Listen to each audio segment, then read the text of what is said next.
Viidiyoo gaafa guddaa waraabameen hadha sagalee irratti isinii qabu jira. Assalaamu alaykum warahmatullahi wabarakaatuh. Jirra jirtuu nagaa keessanii fayyumaa alhamdulillah. An nagaa fayyaa kootii hordoftoota koo isinillee bakka jirtanutti rabbiin nagaa fayyaa isin haa taasisu. Laayikii godhaa viidiyoo kun namoonni laayikii godhaa jirtanullee baay'ee tokko galatoomaa ulfaadhaa jazaakumullahu khairan. As biratti gaa'elawaanaa maaltu akkanasii gammachiisee si sirbisiisaara. Bakka xabaa geessaa jira jechuudha abbaanii. Deemnatu sitii guyyaa guyyaadhaan tu deemte baay'ee tokkotti tola ture. Egaa haalli mijatu malee torbeedhuma torbeettuu geessuun badaa namaaf hin mijatu.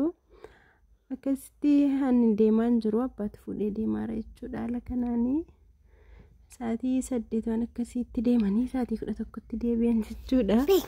Viidiyoo argitee thank-you naan jedhatti boris hin deemtaashi gaafa guddaa inshallah. Babaan si ageessu ishi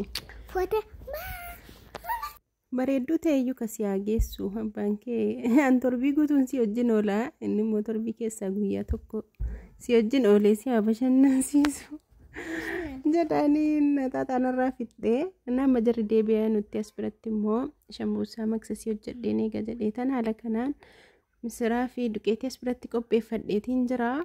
Jalqaba misira kana irra kaayeen amma misirri bilchaatutti duqeetii kana bukeesseen qixxaasaa godha jechuudha. Misirri garuu dafee bilchaata maashaallah misirri yeroo kana akkuma argitan dhugaas biratti bukeessee bareechee sukkuumee jechuudha gogaa isaatiin. Biratti immoo misirri bilchaataa jira. Yoo bicatee ixii kana daqiiqaa 10-20 afaniin kaa'a jechuudha kedda'ee. Yookiin immoo waan keddoo hin qabnetti bukeessitanis laastikii akkas gaditti uffisuu dandeessu. Akka bareeduuf jecha jechuudha qixxaan isaan as biratti hojjete daqiiqaa 10-20 ture. Ka'ee haala kanaan immoo nama murataara murachuufan jechuudha. Innaa yeroo baay'ee biyya keenyatti ramadaanatti malee badaa namni shambuusaan hojjetu. Ramadaanatti garuu namni karri caalu. Gariinis bakkee ni bitaa gariinis manatti ni hojjeta. An garuu manumatti hojjedha. Naka yeroo tokkos immoo garuu kana ijoollee qabanuu ijoolleen hin barbaaddi waan tokko yeroo tokko bakkee dhaabituurra immoo haala salphaa ta'een manatti hojjetanii firiijii yoo qabaatanii al tokko hojjetanii torbee keessa qanii 2-3 wayii immoo baasanii fi xabbasuuf hin bareedaadha.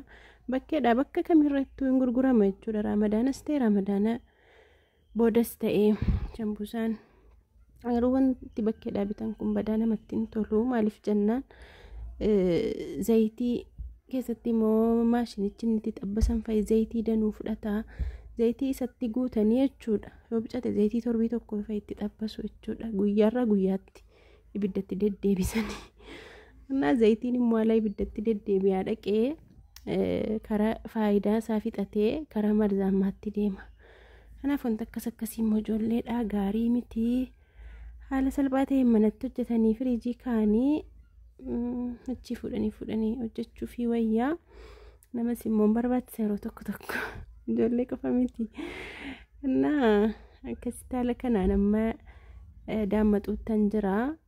Isa nama qixxaasanii daakuu sana amma guroo godhe sana laastikiitti uffiseen jira. Maaliif yoo qilleensi galee qixxaansa dhaqee namaan bareedu jechuudha.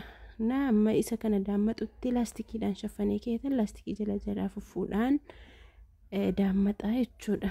Naa haala kanaan daammatnee qixxaasaas illee walumaan tolchina jechuudha. Naa hordoftoota koo egaa laayikii na godhaa viidiyoo koo namoonni laayikii na gootanullee baay'ee tokko galatoomaa ulfaadhaa siniin jedha. Akkasuma meeshaalee garaagaraa namoonni barbaadan ajajadhaa. Arabiyaa majlisii meeshaalee mana keessaa meeshaalee afata waan akkasii maatii keessanii afata golgee barbaadanis jechuudha. Bifa barbaadaniin haala barbaadan diizaayinii barbaadaniin inshallah isinii hojjedhee bakkuma maatiin keessan jiranutti isiniif qaqqabsiisa jechuudha. Yeroon akkas jedhu immoo yaa makiinaattan ergaan fakkeenyaaf yoo gaaroo ta'ee anjimmarraa hamma gaaroo makiinaa gaarootiin isinii kennaa. Jarri maatiin keessan achuma gaaroodhaa makiinaarraa fudhatu jechuudha. Yoo tobbaa ta'es yoo karaa deedoo ta'es yoo karaa limmuu ta'es yoo karaa sandaaboo ta'es yoo karaa naaddaa ta'es yoo karaa sarboo ta'es jechuudha. Bakka kamittuu namni biyya keessaa yeroo ammaa kana wallahi mana taa'ee onlaayiniidhaan ajajataara jechuudha. Silas suuraa mana hodhaa deemtanus nama nu bira yoo dhuftanis irra guddaa carqii hodhamee hin jiru muraasa yoo ta'e isa kaan suuraarraa jechuudha kan filatamu. Kanaaf wanti taabamee deddeemamuuf hin jiru.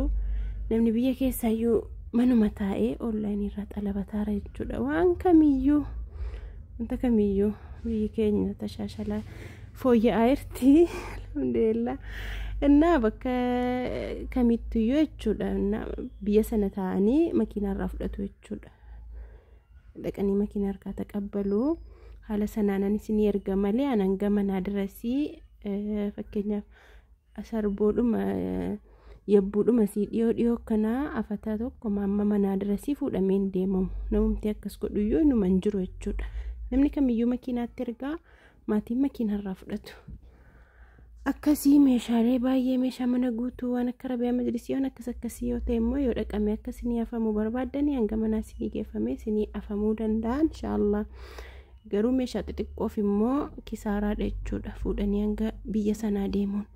Anna akkuma argaa turtanii kaala amma argitan sanaanii qixxaasaa gugubnee walitti babbaasnee lama walirra keenyee daammaxne sana jechuudha. Lamaanis sadiinis afuriinis walirra kaa'amee dammaxamuu ni danda'ama. Angaruu isa lamaa kana natti salphata xaaxaasa sadii walirra kaanu afurii walirra kaanu sana naqu jechuudha. Yeroo garii walitti namaan ba'u yeroo garii qixxaan tokko yabbatee tokko haphata isuma lamaa kana naa salphata jechuudha. Maala kana walitti babbaasee keen bakka lamatti muree akkuma argitan kana duqeetiidha jechuudha. Inni bukeessetti diddibaaru kuni akkaala zayitii keessa buusamu walittiin babbaaneef gariini tuma duqeetiin fayyadamiin wal keessas godha. An garuu haala kanaan hin fayyadamaa hundinuu akkuma isaa ta'etti fayyadama jechuudha. Haala kanaan amma ta'e immoo irraa xabbafannee kasalarratti xabbasaara kunis biratti haala kanaan irraa xabbasannee janna jechuudha. Maashaallah baay'ee tokko mi'aaha mi'aaha wanti waan tarka ofiitiin hojjetatan bareedduudha. Akkasitti amma nu gawwahii ilaalannee irraa xabbasannee isa kaan immoo achitti mareesi sirreessuutan jira. Firiijii kaa'uuf jechuudha. Saatii barbaanne immoo achi kaasnee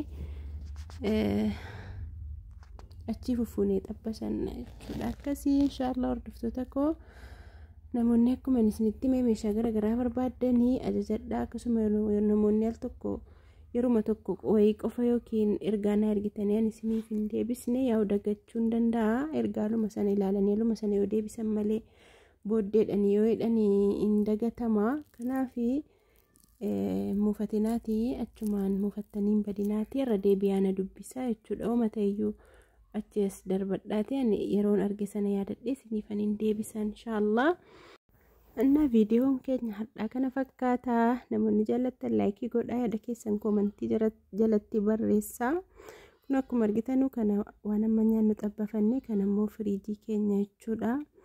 Feestaalii yoo mataatti goone akkasii inshallah hanga viidiyoo biraatii walitti deebinutti nagaa rabbii keessanaaf tura. Hundumti keessanuu baay'ee tokkoon isin jaalladhaa, isin kabajaa. Rabbi isin haa tiksu. Assalaamu alaykum warahmatullahi wabarakaatuh.